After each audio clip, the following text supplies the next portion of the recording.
A vitória dos Leões sobre o Estoril Praia é um dos temas dominantes do programa de hoje.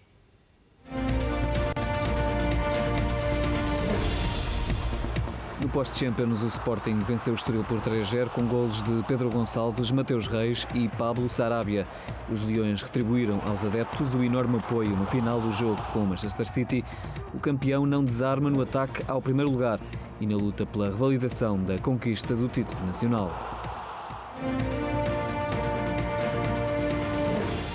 O Tribunal Arbitral do Desporto na Suíça considerou hoje o Lille como responsável solidário no pagamento da indemnização de Rafael Leão ao Sporting pela rescisão de contrato unilateral em 2018. Foram os franceses a contratar o jogador depois da conturbada saída de Alvalade.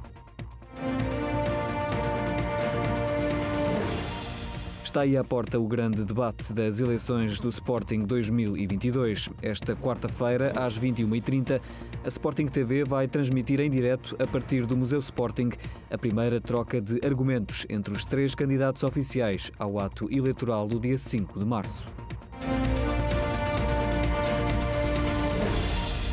Estamos a começar mais um Raio-X Sporting com temas fortes, como sempre, e com os convidados também de sempre. Miguel Braga, responsável de comunicação do Sporting. Boa noite, Miguel. Bem-vindo uma vez mais. Manuel Fernandes, antigo jogador, comentador Sporting TV nos dias de hoje. Boa noite, Manuel. Bem-vindo também.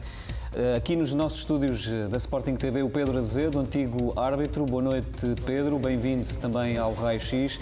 E a partir de casa, o João Olivença, que está também sempre connosco à segunda-feira. Boa noite, João. Bem-vindo também a este Raio-X Sporting. Vamos começar, Miguel.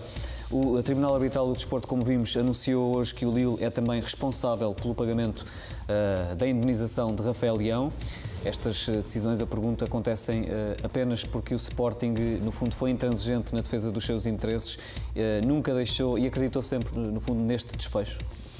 Boa noite novamente. Eu diria que a principal razão é que a razão estará do nosso lado e que obviamente nunca deixamos de defender os interesses superiores do clube e que teremos que continuar agora a fazê-lo durante os próximos tempos, diria. Manuel, o segundo gol do Sporting frente ao Estoril, o gol de Mateus Reis, é daqueles que só uma verdadeira equipa é capaz de produzir, de marcar. Boa noite a todos. É mais um hino ao futebol coletivo. O Sporting já nos habituou a estes grandes lances. Quem reparou, o Slimani segura a bola no meio campo, numa saída da nossa defesa, segura no meio campo, rodopia, coloca a bola na esquerda do Mateus, o Mateus progride, tabela, vê o movimento do Paulinho na esquerda, dá-lhe a bola na esquerda e o Paulinho de calcanhar, com muita inteligência, mete a bola no Mateus, que de bico coloca a bola no fundo da rede. A bola passou por vários jogadores, mas o movimento foi espetacular.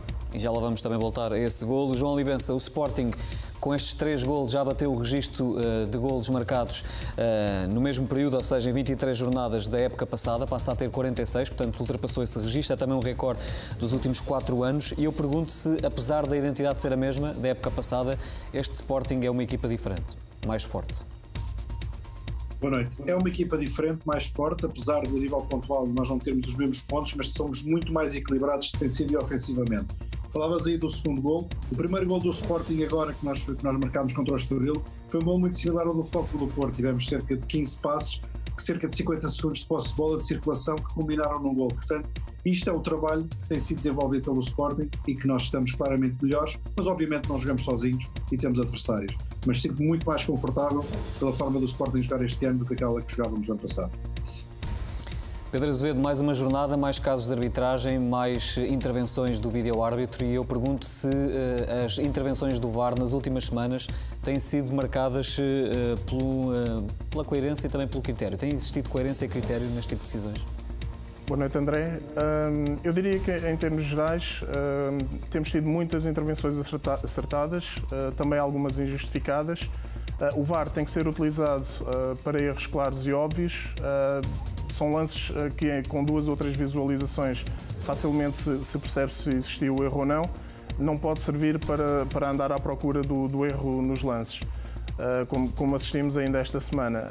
No entanto, no cômputo geral, eu diria que o balanço é positivo, ainda assim. Muito bem, já vamos também daqui a pouco olhar para os casos de arbitragem do Sporting Estoril Praia.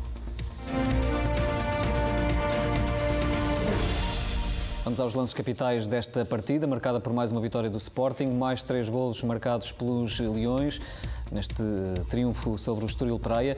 Começamos por olhar aqui para o primeiro golo, aos 40 minutos, Pablo Sarabia remata, Pedro Gonçalves no sítio certo, encosta e regressa aos golos nesta vitória sobre o Estoril Praia. Tudo legal, o número 28 em jogo e a inaugurar o marcador em Alvalade. Vamos olhar para os 62 minutos, é um lance que acaba também por marcar esta partida.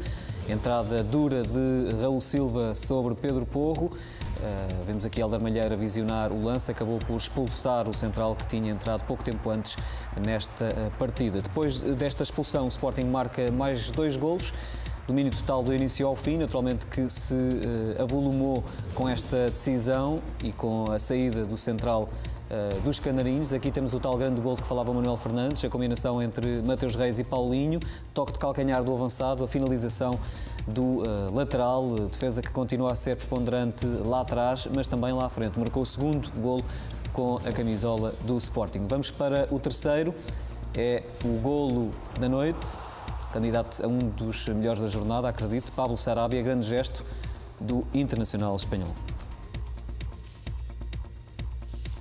Rubén Amorim ficou naturalmente muito satisfeito pela vitória dos Leões e dedicou-a aos adeptos do Sporting.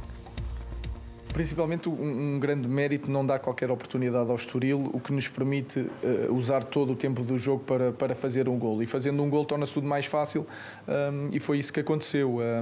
Houve um ou outro pormenor que poderíamos ser melhores e ter entendido o jogo de melhor forma, principalmente nos corredores, em juntar mais gente e não abandonar tanto os corredores. No caso do Porro é mais fácil porque ele tem muito 1 contra 1, mas o Mateus Reis não tanto. Mas mais uma vez a equipa deu tempo, não permitiu nada ao Estoril e assim usamos o tempo para estar sempre a bater na defesa contrária e acabámos por fazer o primeiro, o segundo e o terceiro. Podíamos ter feito mais e acaba por ser uma vitória justa. Sem dúvida, hoje mais do que nunca esta vitória para os adeptos, por aquilo que eles nos deram no fim do jogo. Uma palavra para eles, também dizer-lhes que não estamos contentes com o resultado. Se eles tiveram um apoio muito forte no fim, mas dizer que o grupo não ficou satisfeito com o resultado, não ficou conformado, sabemos é da diferença que temos muito trabalho pela frente e no futuro queremos ser mais competitivos nestes jogos e para isso vai ser um fator muito positivo aquilo que eles fizeram por nós. Portanto, esta vitória mais do que nunca é para os adeptos sportinguistas. Uma vitória dedicada aos adeptos do Sporting, depois do gesto dos sportinguistas no final do jogo com o Manchester City. Mais à frente também vamos falar sobre esses minutos finais da partida dos Leões para a Liga dos Campeões. Miguel, foi um jogo com muitas baixas, não é? Decorrentes dos castigos que saíram do clássico com o Futebol Clube do Porto. 3 alterações no 11 em relação à última equipa apresentada frente ao Futebol Clube do Porto. Mas a verdade é que a equipa voltou a não tremer, apesar destas baixas e destas alterações. Isto falar a seguir ao Ruben é sempre complicado porque ele explica sempre muito bem aquilo que se passou dentro de campo, mas relativamente ao ponto que perguntas, eu acho que o Sporting nesta época já deu sinais disso mesmo, ou seja, que retirando 1, 2, 3 jogadores da equipa, que aqueles que entram muito bem. Recordo que no jogo da Luz em dezembro não contávamos nem com Palhinha nem com Coates e que fizemos uma das boas exibições desta época e tivemos uma vitória inequívoca sem esses 2 jogadores que são 2 pilares do Sporting atual. Eu acho que isso é mérito, obviamente, da equipa técnica, dos jogadores que entram, mas da equipa técnica, da construção desde o seu início. Eu lembro-me que no início desta época falou-se algumas vezes, e nós próprios aqui defendemos o critério que tinha sido utilizado na construção do plantel, porque dava a tal competitividade entre os jogadores, uma coisa que o Ruben diz várias vezes, que gosta que os jogadores sintam que podem fazer parte da equipa titular e que todos querem jogar. E, de facto, num plantel extenso, com 29, 30 jogadores, essa competitividade acaba por diluir um pouco, porque, obviamente, até há vários que nem convocados são para o jogo. Neste Sporting, e pela construção do plantel, e olhando para os 25, 24, 26 jogadores que são mais utilizados, vemos exatamente isso que há esta rotatividade, há jogadores que quando não jogam 1 ou 2 jogos, eu sei porque perguntam-me jornalistas até se passa alguma coisa com o jogador ou na relação com o Ruben Amorim, eu digo sempre que não, que é uma opção do treinador e regra geral o que assistimos a seguir é o Ruben volta a trocar as peças e a equipa volta a funcionar. Eu acho que isso também vai um pouco ao encontro do que o João Olivença estava a dizer, que o plantel de facto esta época está mais forte, está mais coeso e assim se espera, porque ainda faltam vários jogos para acabar a época.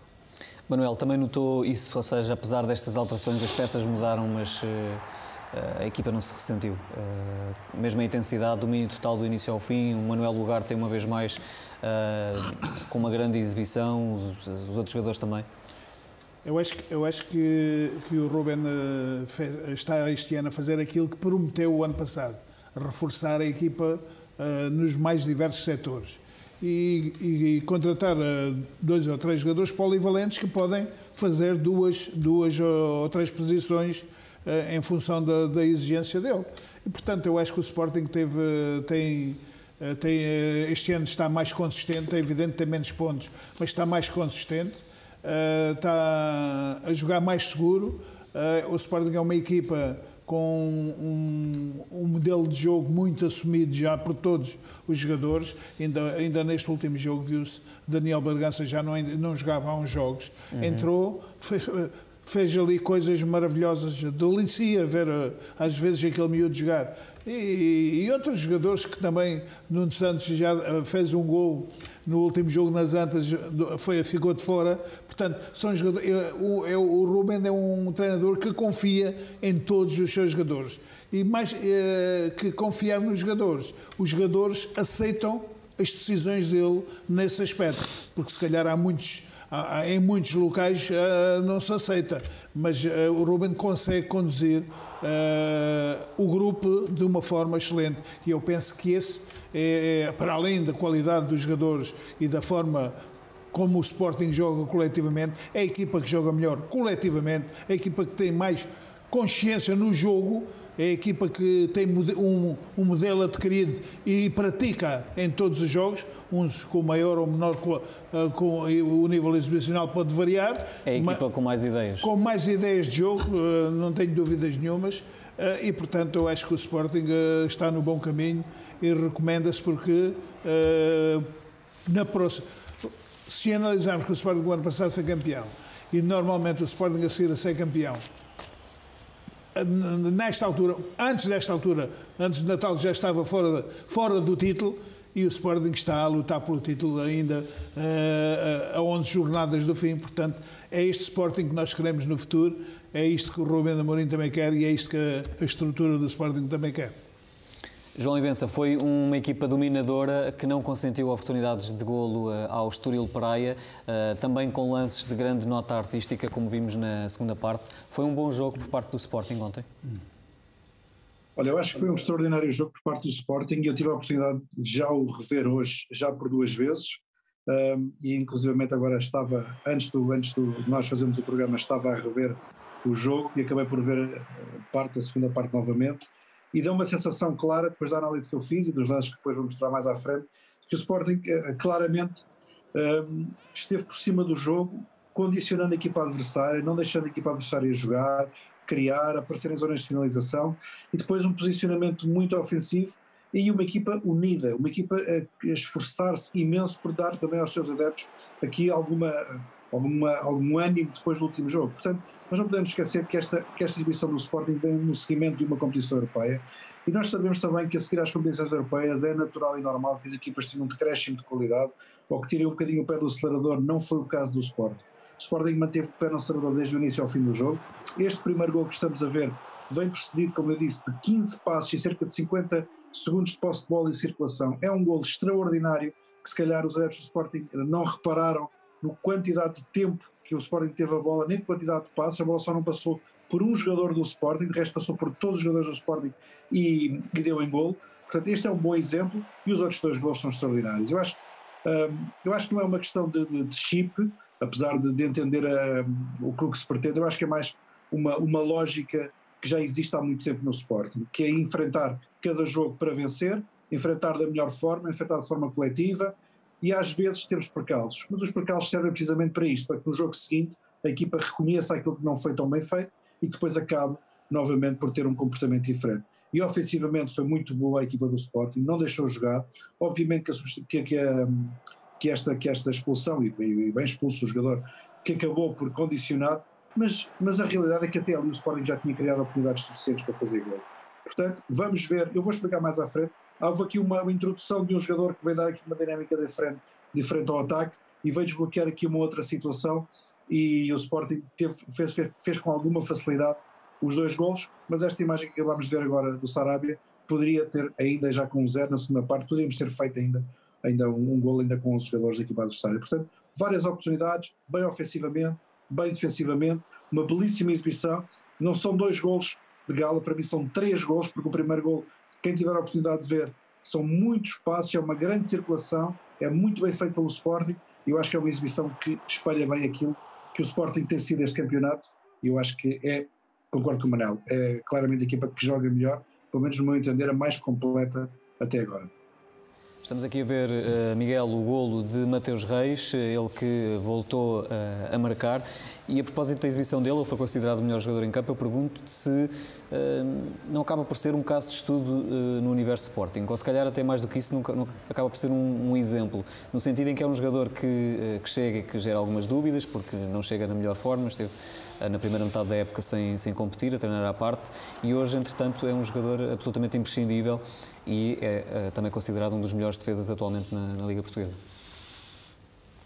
Eu primeiro deixo-me discordar com a pergunta um pouco.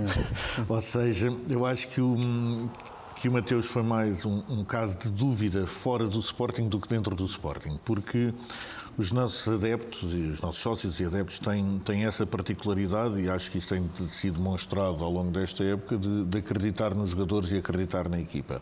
Acho que esse ruído, de facto, ouviu-se, mas a mim, pelo menos a minha percepção, era que era um ruído mais exterior do que propriamente um ruído interno. Mas, mais uma vez, o Ruben falou, e muito bem, outra vez sobre este caso e sobre o caso do Mateus, explicando a resiliência que o próprio teve que ter, porque, se nos lembrarmos, o Mateus esteve, até antes de vir para o Sporting, algum tempo a treinar à parte. Lembro-me que até tinha um PT que gostava muito de partilhar umas fotografias dele a treinar antes dele chegar, mas e partiu de trás no sentido em que não teve esses meses em competição e chegou em janeiro ao plantel com o plantel, ou digamos assim, a equipa já feita. Mesmo assim ainda fez alguns jogos, o que mostra também o quão profissional é, não é? Porque mesmo a treinar à parte fez questão de manter os níveis físicos. Porque, sim, é mais diferente até por causa do ritmo, porque a parte física, como digo, eu lembro-me desse tal cuidado que o Mateus teve para tentar e não perder o andar da carruagem relativamente aos seus futuros colegas.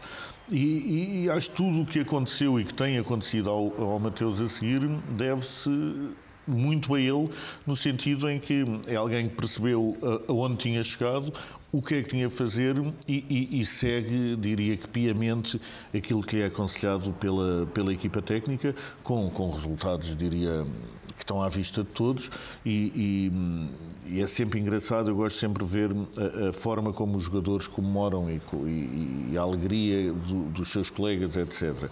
Isso no primeiro golo vimos aquela cara de felicidade única e pura do Pedro Gonçalves e de alívio por ter voltado aos golos em Alvalade.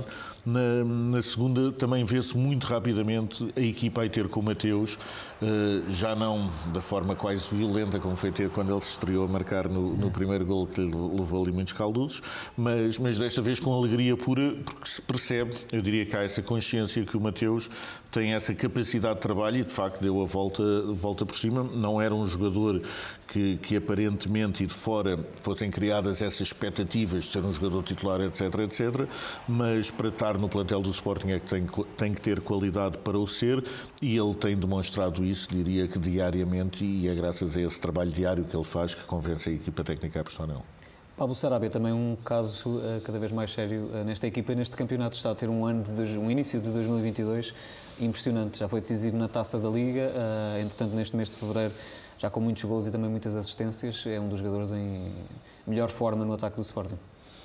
Pablo Saraiva é um jogador de seleção espanhola, não é? Nós muitas vezes não nos lembramos disso, que temos aqui um jogador que veio do PSG e que fez vários jogos na última época e vários golos na última época que teve no PSG e que é um jogador que já o disse publicamente, cujo objetivo e uma das principais razões para vir para o Sporting era jogar e ao jogar quer estar presente no próximo Mundial.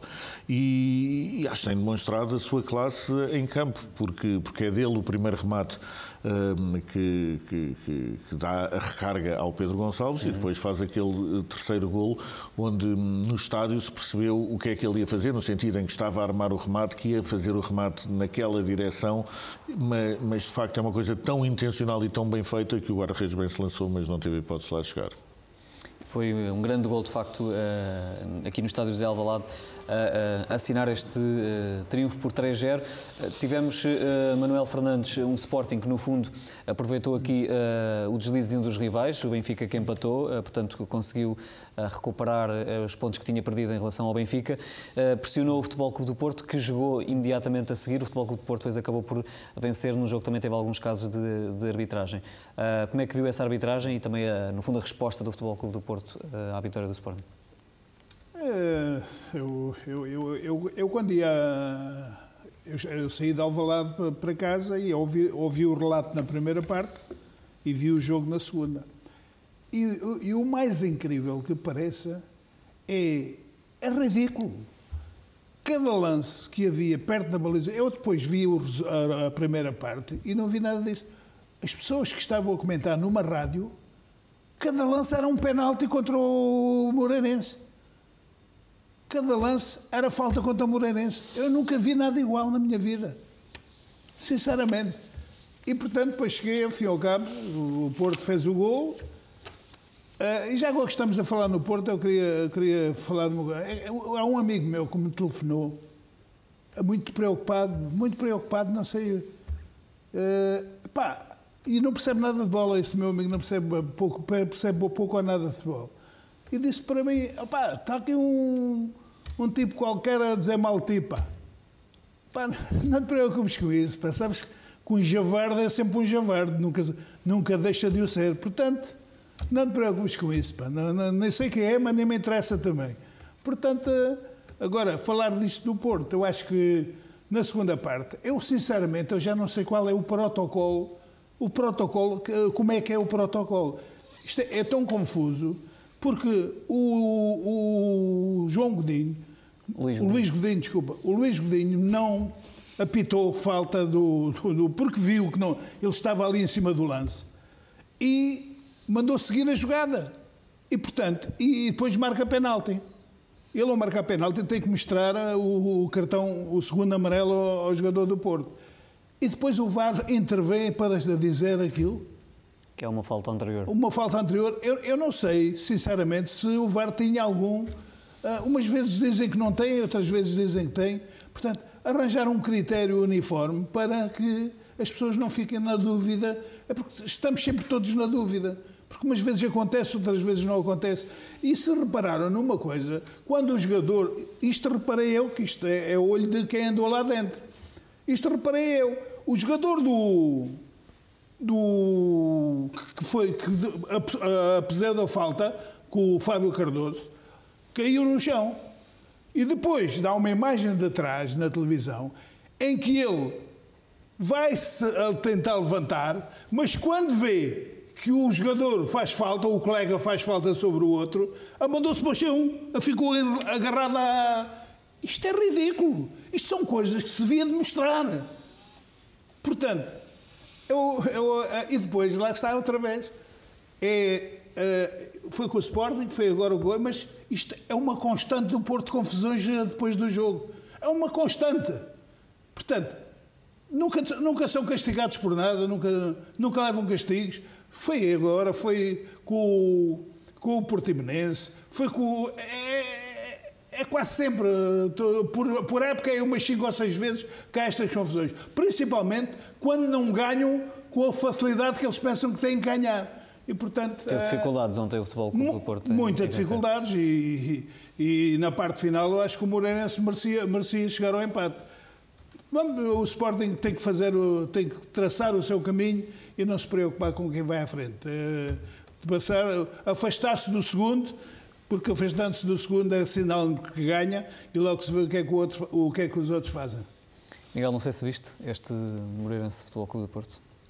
Não vi o jogo todo, vi só parte do resumo, mas eu não querendo ser tão duro como Manel, acho que no fundo vamos entrar na fase final do campeonato. Faltam apenas 11 jogos para acabar e acredito, ou melhor, quero acreditar que o setor da arbitragem, os árbitros em particular, vão trabalhar para não cederem às várias pressões que estão a ser feitas e que vão continuar a ser feitas nos próximos meses. Acho que seria bom para todos tivéssemos um campeonato onde existisse a isenção e a imparcialidade que se quer e que o critério fosse uniforme para todas as equipas e que especialmente que o setor da arbitragem em particular não cedesse às várias pressões que se fazem sentir. Como digo, faltam 11 jogos e o que se quer é que os protagonistas desses 11 jogos sejam os jogadores e não outras pessoas quaisquer.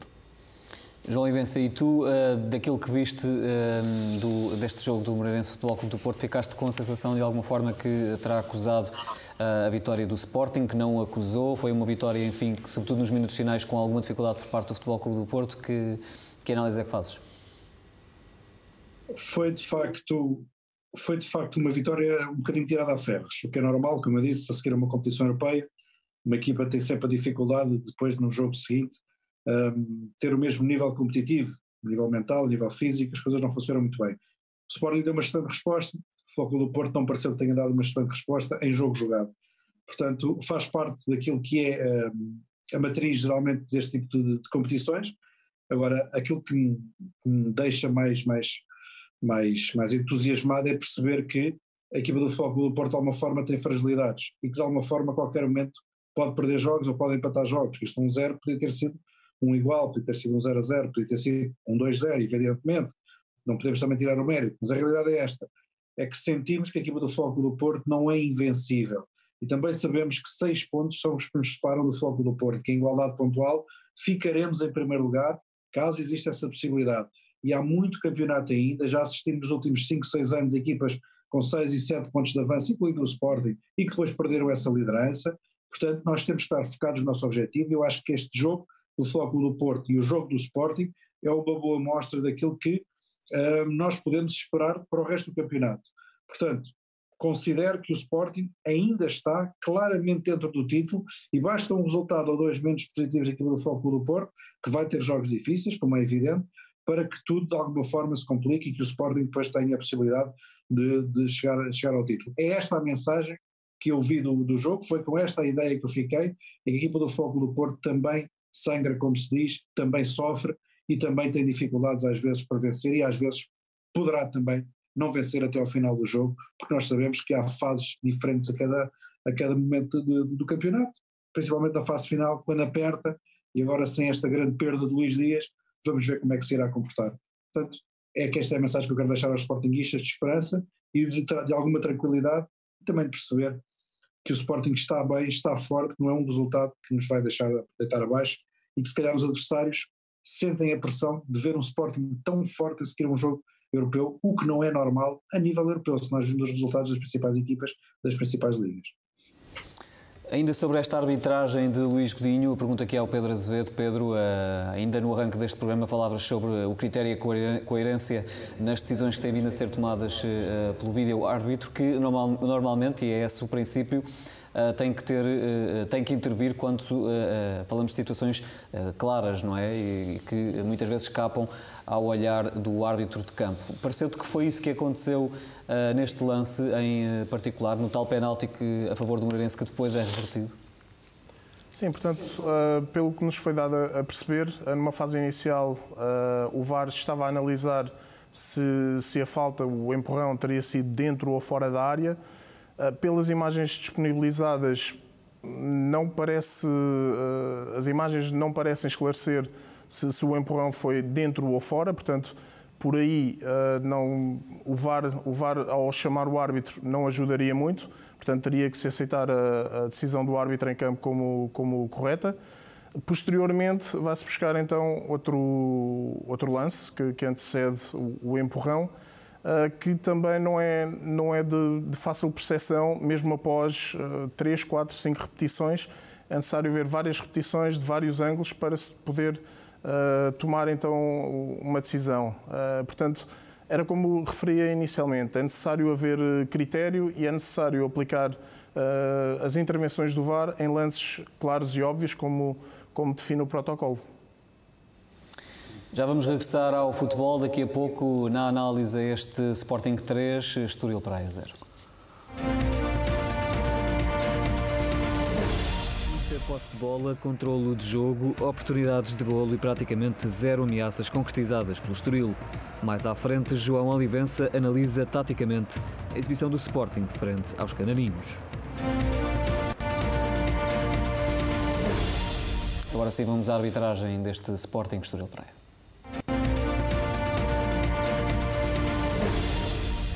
Pedro Azevedo, vamos então à arbitragem deste jogo em Alvalade. Começamos por um lance aos 9 minutos, a queda de António Xavier na área do Sporting, com pedidos de pontapé de penalti. Sim, portanto, é um lance de ataque do Estoril, conduzido por Xavier, que acaba por entrar em desequilíbrio já no interior da área do Sporting. Já nessa fase de desequilíbrio, de queda de Xavier, há de facto contacto das mãos de Mateus Nunes nas costas de Xavier, mas portanto acaba por ser inconsequente porque Xavier já se encontrava em queda e portanto o árbitro decidiu bem ao nada assinalar e deixou o jogo prosseguir no fundo. Não assinalou qualquer infração, boa decisão de Hélder Malheiro. 35 minutos, mão na bola de Joãozinho, na área do Estoril, ficou um pontapé de penalti por assinalar? Portanto, não chega a haver mão na bola. De facto, quando o lance acontece, ficam algumas dúvidas. Portanto, há um remate de Sarabia no interior da área, o Joãozinho faz o corte. Na altura em que o lance acontece, ficam algumas dúvidas, mas após algumas repetições é possível, de facto, verificar que o corte é feito com a zona do abdômen barra peito do Joãozinho. Portanto, boa decisão aqui também de Hélder Malheiro. As imagens televisivas acabaram por esclarecer. Aos 40 minutos, no golo do Sporting, é legal a posição de Pedro Gonçalves? Sim, portanto, há um remate de Sarabia, Daniel Leite faz uma defesa incompleta e o Pedro Gonçalves acaba por obter golo. Aqui a única questão que se colocaria seria a eventual posição irregular do Pedro Gonçalves, mas com a colocação das linhas foi possível verificar que ele se encontra 73 centímetros atrás da linha do penúltimo defensor, portanto encontrava-se em posição regular no momento do remate, portanto o golo válido do Sporting. Aos 54 minutos, Joãozinho cai na área do Sporting, Pedro. Sim, lance sem infração, também boa decisão de Hélder Malheiro e creio que falávamos aqui a semana passada sobre a questão de advertir os jogadores quando há simulação. Este foi claramente o caso. Joãozinho vai tentar passar por Luís Neto, acaba por saltar, por mergulhar para tentar obter vantagem, no caso seria um pontapé de penalti. O Hélder Malheiro interrompe bem, adverte o Joãozinho por simulação e pune a equipa do Estoril com pontapé livre indireto. De referir também que o Joãozinho se encontrava em posição irregular no momento em que foi feito o passe. Portanto, ainda que eventualmente tivesse havido falta de Neto, o lance seria revertido e haveria fora de jogo a favor do Sporting, no caso. Por falar nos tais lances claros, Pedro, vamos para os 62 minutos. A expulsão de Raul Silva é uma entrada dura sobre Pedro Porro. De resto, o jogador mostrou as marcas com que ficou na perna nas redes sociais. Hélder Malheiro precisou de algum tempo para tomar a decisão. Ainda assim, é uma decisão bem tomada? É justa a expulsão do defesa do Estoril? Sim, claramente. Como referiste, as imagens, inclusivamente, que depois foram disponibilizadas da perna do Porro, mostram isso mesmo. Portanto, no decorrer da jogada, o Raul Silva, de facto, toca na bola, O Hélder Malheiro não está com o melhor posicionamento para avaliar bem o lance, aqui eventualmente o quarto árbitro, o árbitro assistente, poderiam ter dado uma ajuda, não aconteceu, mas o VAR, neste caso bem e atento, viu que de facto esta entrada é uma entrada que coloca perigo para a integridade física, no caso do Porro, alertou o árbitro para esta situação e portanto a expulsão acaba por ser correta num lance que é claro. Portanto, em termos de expulsão não há nada a dizer. No geral, não temos então aqui erros de Hélder Malheiro. Qual é que é a nota desta arbitragem? Em relação aos lances mais relevantes, os lances decisivos, o Hélder Malheiro acabou por tomar a decisão certa, no último lance com a ajuda do VAR, mas teve vários equívocos. Creio que o mais relevante foi aos 45 minutos, ou dois minutos já de compensação no final da primeira parte, em que Sarabia recebe a bola, fica isolado para rematar, mas o Hélder Malheiro interrompe por uma falta anterior sobre Pedro Porro. Portanto, pequenos erros desses que impediram que tivesse nota superior, ainda assim uma arbitragem positiva, nota 3 para Hélder Malheiro. Nota 3 para Hélder Malheiro. Neste Sporting 3, Estoril Praia 0 foi a avaliação do Pedro Azevedo desta arbitragem. Vamos agora ao comportamento tático do Sporting neste jogo com o João Olivença.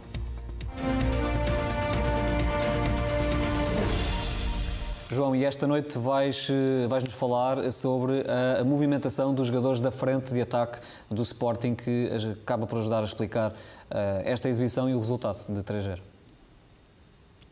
Sim, André, de facto, o comportamento dos três jogadores da frente por vezes acaba por ser esquecido. Falamos deles individualmente, mas não falamos deles coletivamente. E hoje temos a oportunidade de mostrar aqui 3 lances em que o Sporting de alguma forma condiciona a construção do adversário, cria uma situação de transição para golo e depois recupera a bola e cria uma situação de golo.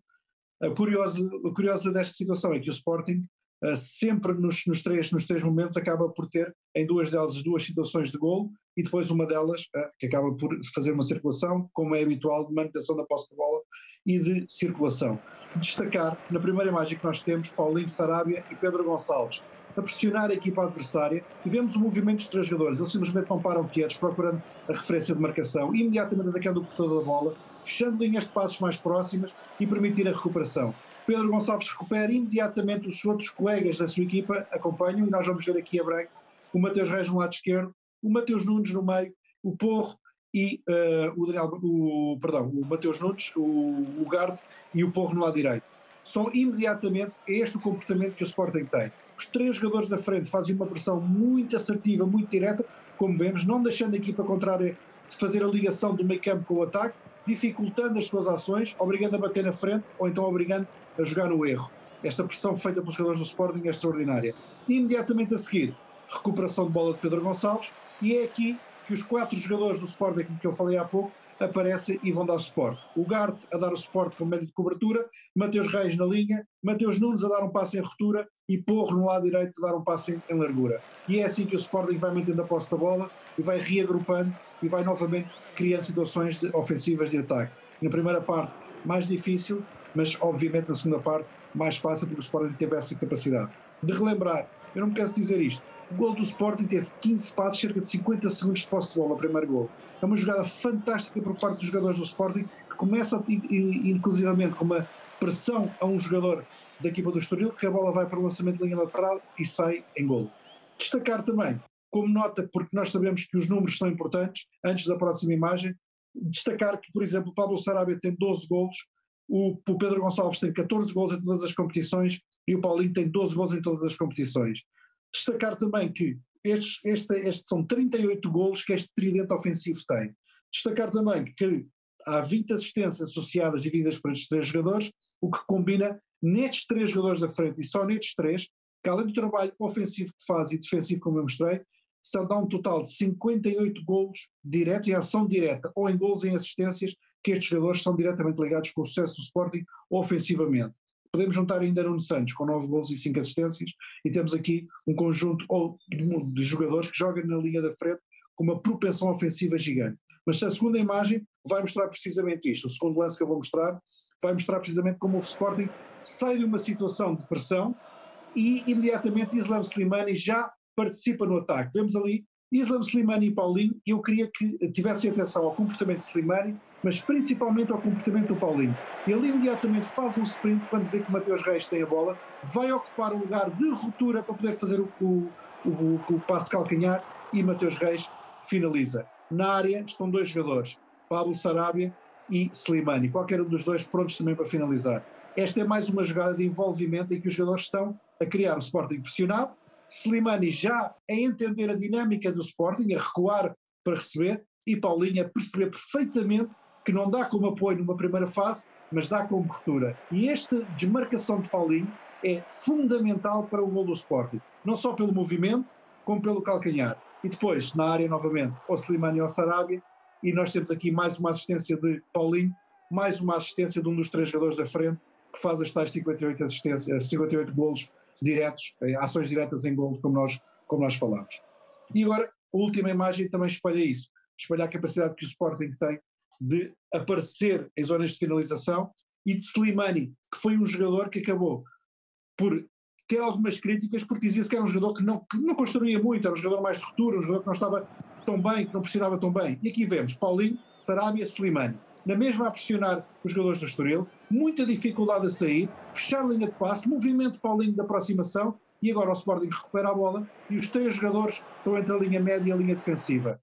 Nesta situação, o Slimani está numa situação de 3 contra 3. Na esquerda, Paulinho, na direita, Sarabia. O passe acaba por ir para Sarabia e a partir daqui é magia pura. Mas destacar a capacidade que já Slimani tem, quer no segundo golo, quer no terceiro golo, de vir recuar, combinar com os seus colegas e procurar o espaço.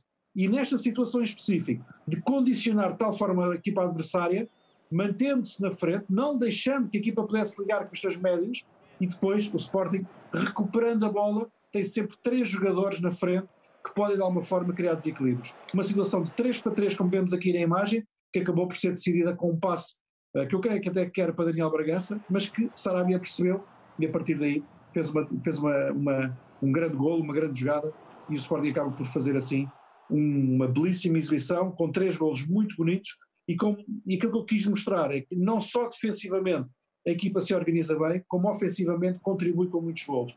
E não é pela introdução de Islam Slimani ou de Nuno Santos que nós mudamos aqui a forma de pressionar ou de marcar golos, porque o Sporting acaba por conseguir fazer, e Slimani é uma prova disso. Esteve muito bem no jogo quando entrou, esteve muito bem a combinar e a pressionar, e estas 2 imagens, além dos golos, são a imagem de um jogador que já está lentamente a integrar o plantel.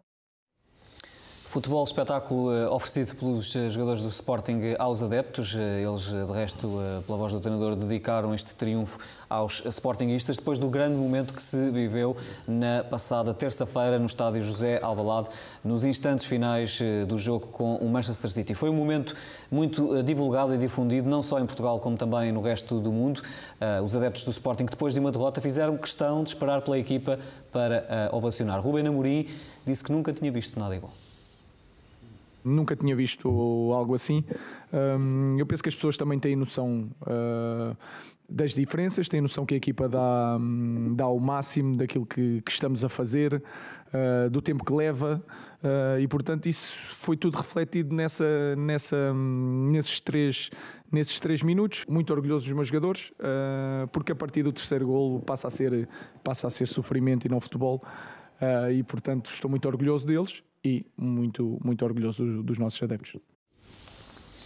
Rubén Amorim, Miguel, muito orgulhoso dos adeptos do Sporting, nunca tinha visto nada igual. De facto, a história deste jogo fica muito marcada também por este momento. O Sporting perdeu em campo, mas ganhou na bancada.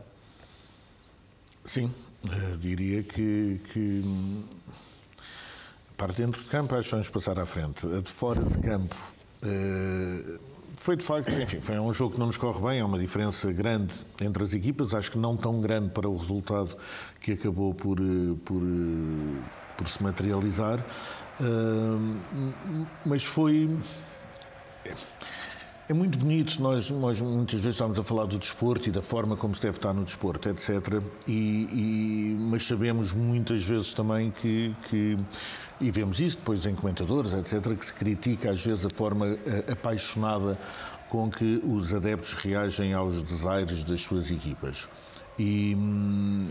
enfim, todos os clubes têm um historial às vezes não tão bonito com este tipo de desaires. E a diferença esteve aqui, ou seja, num jogo que francamente em campo não nos correu bem, mas onde a equipa não correu bem porque é futebol e às vezes as coisas não correm bem, independentemente de fazermos ou de trabalharmos muito para elas se concretizarem. E eu acho que isso foi o reconhecimento do público a esse esforço que a equipa fez, mas que de facto não foi concretizada e era o que eu estava a dizer no início. É muito bonito dizer que queremos ser assim, é difícil as pessoas o serem e muito mais difícil mais de 45 mil pessoas em uníssono conseguirem dar essa demonstração. Eu tive no próprio dia, tive a ver os vários comentários em sites internacionais e nos twitters, etc. E era arrepiante, quase tanto como aqueles longos minutos da equipa a apoiar, ou melhor, do público a apoiar a equipa, mas foi também arrepiante ver os comentários e a forma como os jogadores como o Lineker, por exemplo, se dirigiram à nossa massa associativa enfim, com o espanto natural, depois de tantas vezes que vemos no futebol esse lado não tão bonito de adeptos a reagirem às adversidades e às derrotas das equipas. Nós aqui, pelo contrário, tivemos um público em pé a cantar uma música do princípio ao fim. E, enfim, acho que qualquer jogador, qualquer adepto e sócio do Sporting, estando então no estádio, comoveu-se com certeza com esse momento, porque foi um momento único e acho que também um momento merecido para dar a força extra à equipa, e acho que se outras equipas não lhes correu tão bem, inclusivamente para o próprio Manchester City, que não lhes correu tão bem o regresso às competições nacionais, eu acho que uma das razões para a qual fizemos a exibição que fizemos contra o Estoril com tantos pontos positivos, como o João Olivença disse, foi esta quase necessidade que os jogadores tinham de retribuir em campo aquilo que se viu nas bancadas no jogo com o Manchester City. Foi, de facto, a quem não viu, e se alguém ainda não viu em Portugal, vale a pena ver, é fazerem uma procura na internet e vão descobrir com certeza, porque de facto foi um momento único e bonito. Não faltam vídeos desse momento. Manuel, muito rapidamente pergunto-lhe, é muito frustrante, não é, para qualquer adepto ir ao seu estádio ver a equipa perder, com este resultado, obviamente, mas houve algo neste jogo que superou essa frustração dos adeptos do Sporting, foi a necessidade de esperar até ao fim, pelo final do jogo, para aplaudir a equipa. Ou seja, mais do que frustrados, sentiram-se orgulhosos pelo que os jogadores do Sporting fizeram em campo. Enquanto antigo jogador do Sporting, o que é que sentiu quando viu este momento? Eu estava lá presente e chorei, não tenho vergonha nenhuma de dizer que chorei. O Miguel está a dizer que as pessoas emocionaram-se, eu chorei e sei que muita gente chorou. Porquê? Porque as pessoas acreditam naquilo que o Sporting está a fazer, acreditam naquilo que os jogadores fazem em campo. É evidente que apanhamos uma equipa que é a melhor do mundo, neste momento, e ainda por cima, nas 3 primeiras jogadas que vão à nossa baliza, fazem 3 golos, o que mata logo uma equipa. E, portanto, os adeptos sentiram que os jogadores, apesar de estarem a sofrer uma goleada, tudo fizeram para que não acontecesse. Houve a superioridade e a eficácia do adversário, que é superior, muito superior à nossa equipa. E, portanto, aquilo foi, de facto, uma coisa única que nunca se viu na vida. Eu não vi isto em estádio nenhum.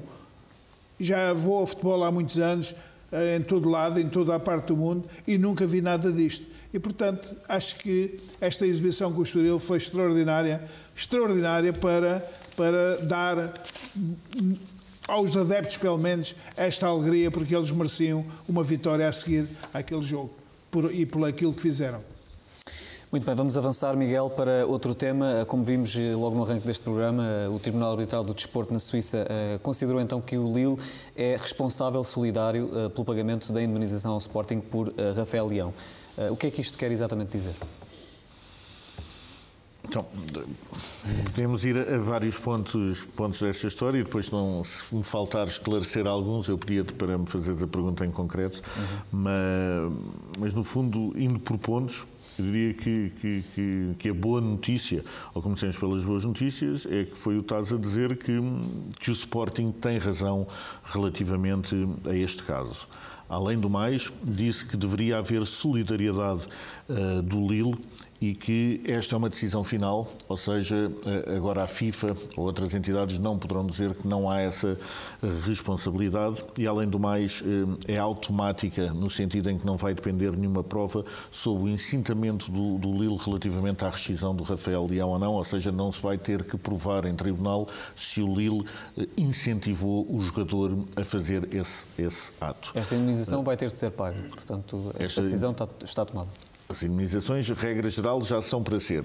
Neste caso em concreto, o que havia era que havia uma indemnização sobre um indivíduo, um jogador.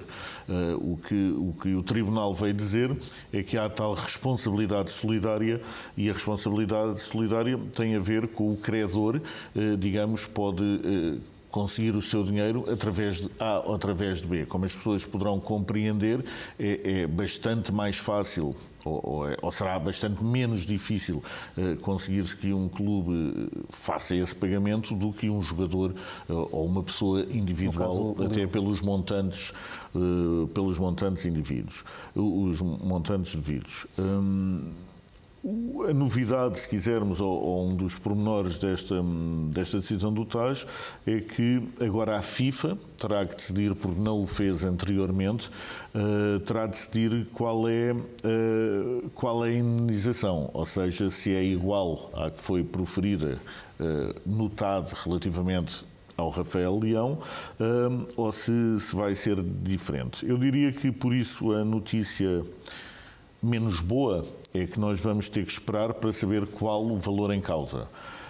A notícia boa, ou a notícia melhor dentro destas que eu estou a dar, será o facto do TAS ter dito que há a tal solidariedade, ou seja, o Lille responderá sempre por este caso. E recordo que, enfim, o Rafael rescindiu com o Sporting nas condições em que nós sabemos, o Sporting discordou dessa forma dele rescindir, já houve essa decisão, mas mais do que isso, o Rafael Leão a seguir foi para o Lille e passado um ano foi vendido por 30 milhões de euros. Eu lembro-me que a cláusula que ele tinha no Sporting na altura era de 45 milhões, foi vendido por 30 e a decisão que existe é 16,5. Por isso, agora vamos ver com expectativa o que é que se vai passar nos próximos tempos, mas com essa nuance relativamente aos valores, e essa decisão agora caberá à FIFA. Muito bem, vamos avançar porque na quarta-feira temos um grande momento aqui na Sporting TV, o grande debate entre os 3 candidatos às eleições do Sporting Clube de Portugal.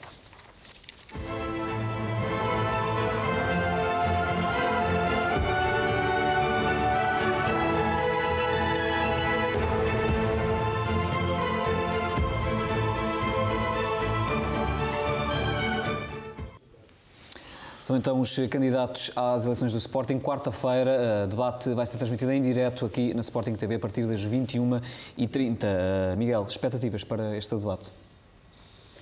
Expectativas é que, tal como a campanha tem sido, a expectativa é que seja um debate feito com elevação e que nunca nenhum dos candidatos, no fundo, se esqueça da representação que tem do Sporting e que está ali para isso mesmo. Eu acho que todos os candidatos, qualquer candidato à presidência do Sporting merece o nosso respeito, ainda para mais, como sabemos, precisa de apoio de sócios para o fazer, ou seja, não sou eu que individualmente decido que quero ser candidato, há sempre uma equipa por trás e por isso acho que todos merecem o nosso respeito e a expectativa é que se mantenha a elevação. Eu acho que é isso que os nossos sócios pretendem, é ver uma discussão feita com elevação e que a vida do clube continue. Muito bem, vamos terminar, Miguel, com uma ação que decorreu há alguns dias na Academia Cristiano Ronaldo, uma de, creio que 4 ações, ações de formação relativamente ao papel de um capitão do Sporting. Foi uma ação que contou com a presença do Presidente Frederico Varandas, também com os capitães Sebastián Coates e Rita Fontemanha, das equipas masculina e feminina do Sporting, e que foi promovida pelo Departamento de Psicologia da Academia. Qual a importância desta ação e deste tipo de ações para o presente e também para o futuro do clube? Disseste imensa coisa que me esvaziou um bocadinho o meu comentário, mas o ideal aqui, temos que perceber que parte do trabalho da formação é exatamente esta, é preparar aqueles que podem ser e vir a ser os futuros capitães do Sporting e preparar não só o atleta, mas também o homem, ou as mulheres neste caso, que estão por trás do clube e que estão muitas vezes também à frente das equipas e que as têm que saber liderar.